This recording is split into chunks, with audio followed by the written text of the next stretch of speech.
Où les catholiques viennent de célébrer la fête de Noël. Les orthodoxes, eux, fêteront leur Noël le 7 janvier, dans les mêmes lieux, Jérusalem et Bethléem, des lieux saints communs au statut complexe. C'est l'objet de notre décryptage du mercredi avec Slimane Zeguido.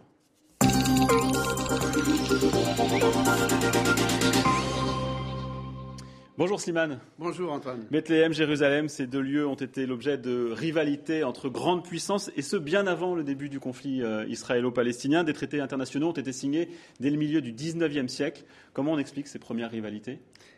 Par le souci des puissances chrétiennes d'affaiblir l'Empire ottoman et donc d'exiger des privilèges. C'est ainsi que la France a obtenu dès François Ier le privilège de protéger les chrétiens catholiques de Terre Sainte, et qu'ensuite, au XIXe siècle, les Russes ont obtenu le privilège de protéger les chrétiens orthodoxes. On voit ici la basilique, et ça concerne donc principalement Bethléem, ça c'est la basilique de la Nativité à Bethléem, et le Saint-Sépulcre à Jérusalem.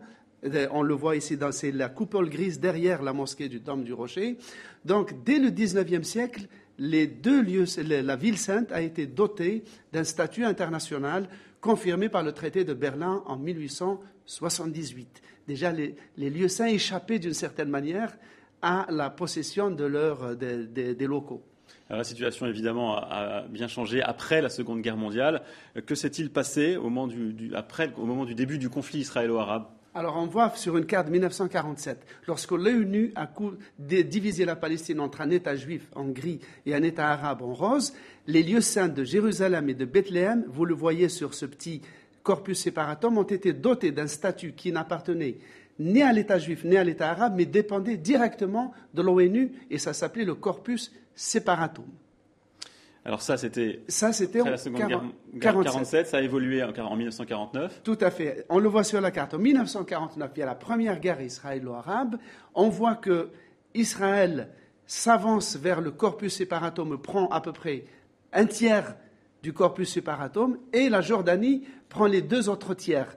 Donc le corpus separatum est pris entre les Jordaniens et les Israéliens, et les deux possessions sont illégales aux yeux du droit international. Voilà. Est-ce que depuis 1949, le statut de ce corpus separatum a évolué ? Il a évolué, on le voit sur un quart de 67. En 67, Israël prend tout l'ex-statut donc, de corpus separatum, et en 1980, Israël annexe Jérusalem-Est au territoire israélien. C'est une annexion qui n'a été reconnue par aucun État. C'est pour ça que jusqu'à maintenant, tous les gouvernements du monde ont leur ambassade à Tel Aviv.